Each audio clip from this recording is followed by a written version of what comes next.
আন এটা ভয়ংকৰ তথ্য পোহৰলৈ আহিছে অংগনবাদী কৰ্মী সহায়িকাসকলৰ লগত ৰাজ্য চৰকাৰে প্ৰতাৰণা কৰিছে।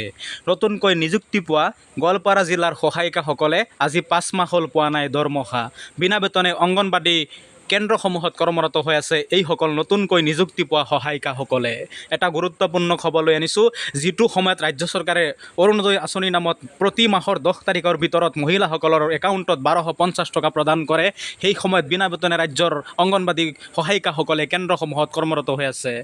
ৰাজ্যৰ অংগনবাদী কৰ্মী সহায়িকাসকলে অৱসৰ লোৱাৰ পিছত সেই খালী পদত নিযুক্তি দিছিল এইসকলক ৰাজ্য চৰকাৰে 5/2/2023 তাৰিখে। ৰাজ্যৰ জিলাই জিলাই এইসকল সহায়িকাই এতিয়াও পোৱা নাই দৰমহা। আৰু ৰাজ্যৰ অন্যান্য জিলাসমূহৰ খবৰো মই দিবলৈ চেষ্টা কৰিম, দৰমহা পাইছে না নাই কৰ্মী সহায়িকাসকলে।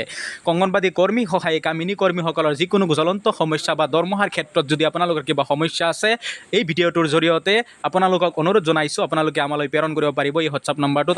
আমি ভিডিঅ' আকাৰে ৰাজ্য চৰকাৰক দৃষ্টিগোচৰ কৰিবৰ কাৰণে চেষ্টা কৰিম।